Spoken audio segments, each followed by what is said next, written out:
One of my favorite sayings of all times, such great wisdom. Before enlightenment, chop wood and carry water. After enlightenment, chop wood and carry water, inspire tribe. We are close to a big global breakthrough, and that is true. Things are getting really loud on the outside. Not to go too deep into military jargon here, but in warfare, when the enemy gets really loud, that's a good sign that they're desperate. And out of desperation come really big mistakes. This is what we're seeing on the outside. We're seeing everything is being increased, everything is being intensified. The messaging is red alert, everything's really bad, everything's going in the wrong direction, fear, fear, fear. And when that happens, it usually means that the control grip is slowly loosening. It's not working anymore. And so that's what tells us we're approaching a big shift moment in this whole movement here. So what we're currently seeing is heightened messaging on the outside, but on a consciousness level, we see a really, really cool shift. We see a really cool raising of consciousness. And now, because we're approaching this, and what will this look like? Because for years and years and years, people thought the awakening, the ascension, the new way of living together, whatever you want to call it, will be kind of a one-time event. One day you wake up one morning, the world will be different, we'll be in a better place, we'll all feel love and light, and we'll all be abundant. And I don't want to sound sarcastic, but no change that I've ever experienced was that sudden and intense in one moment. And the reason being, I think we couldn't perceive it, we couldn't really accept it, we couldn't acknowledge it if we didn't have the journey there. And so we had a good journey, and we had a few breakthrough moments too over the past months. We're not seeing it as clearly, but they're there. But we're approaching a bigger breakthrough. And in this bigger breakthrough, you will see certain behaviors and patterns that are gonna replicate and repeat and be presented all across the planet. What does this look like on a practical level? Because that's what's really interesting. We always approach things first from the energetic level, but then we go into the how does this practically apply to our reality? And so what we will see is a movement of non-compliance to the highest levels, not just in the regular population. You will see a movement of non-compliance in law enforcement. You will see a movement of non-compliance in government structures. And this is something that's really important to remember. When in the past dictatorships or authoritarian regimes were ended, there was only a very, very short period, usually, of violence, if at all, that really led to that. What really leads to that is when people say, no, we're not doing it anymore. We're not participating anymore, because that is the greatest power that you have in the moment. It's not a greatest creative power. It's just withdrawing energy from one thing. And then what is the question? Where do we put our energy? What do we want? But the first thing you need to realize and ask yourself, am I still a victim of my reality?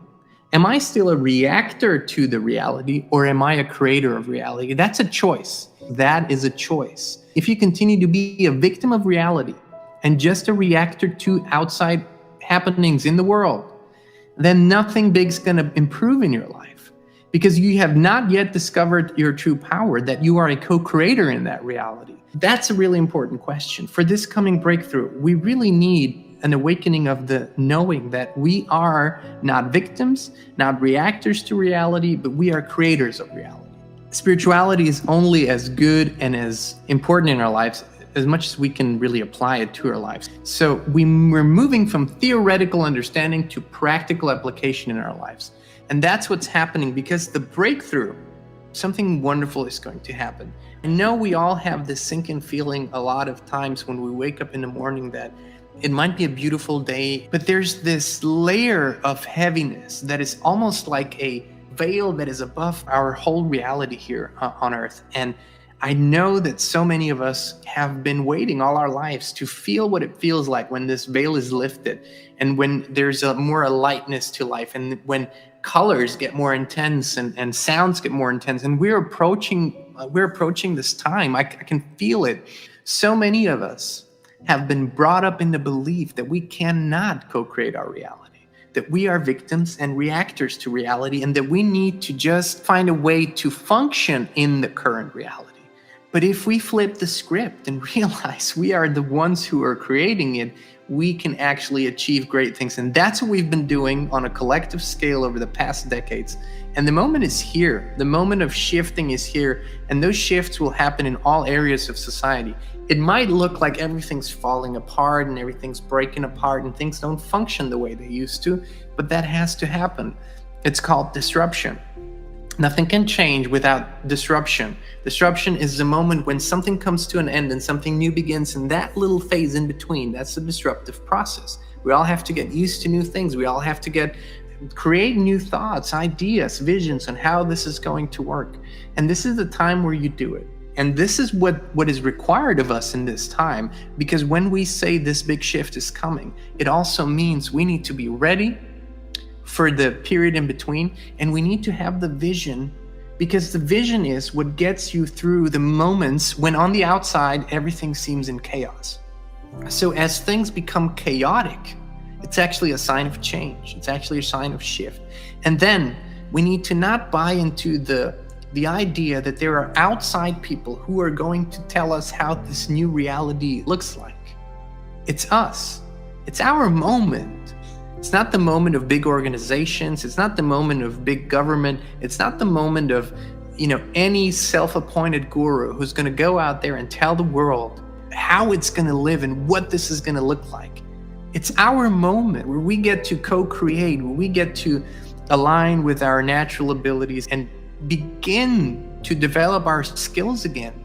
We have all skills we need, inside, outside, physical, spiritual, mental. And this is so important right now. If you're not dedicating your time to this, please begin doing it, because we're galloping towards this moment, and it's going to be a shift moment. But we need not just wait for it, hope for it, and react to whatever is happening. We need to create it. We need to take back our power and realize it's always been us.